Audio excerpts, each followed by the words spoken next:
Mel is getting into the truck to basically get away. He isn't even trying to kill them and anything like that. He's just trying to get away. Yeah. He realizes this mistake. Right. Like, he's pinned down behind his own bus, and he's just like, and Pinky's going to him, I thought you said we could take him. Yeah.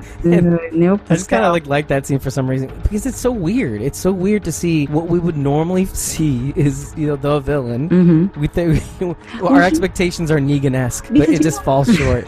Because you know why? Again, it's the same thing. Mel is a more humanized version of a quote-unquote villain, just like the Clarks are a more humanized version of like our Walking Dead characters.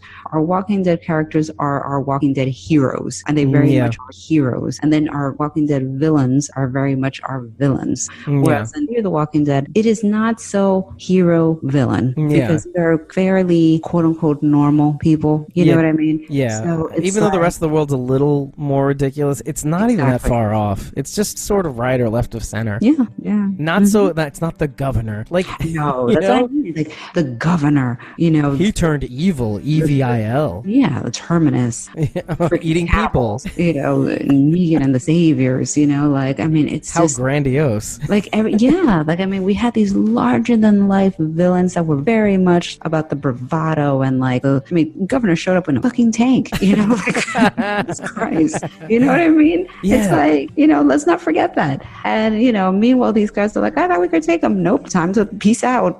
Yeah, and even if you look at the Colonia, and if you look, I'm going to call her the Contessa for me, because it's the, I think it was the second season, Strand's friend that he had been meaning to get to in Mexico, he finally got to him, but he got sick, and his mother was taking care of him before, eventually he died.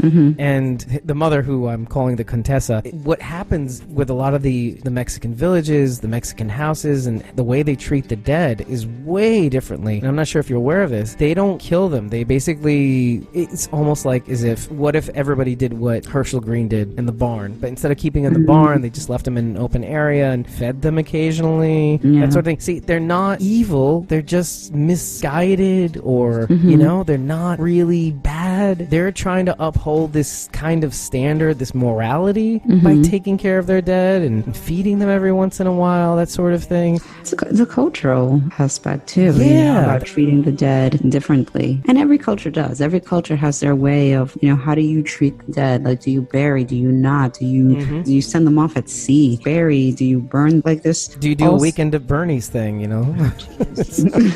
It's like, culturally speaking, there's so many different approaches, so it's understandable. That was a pretty cool thing that they did with that too, kind of breaking the mold of what we would normally see people treat the dead.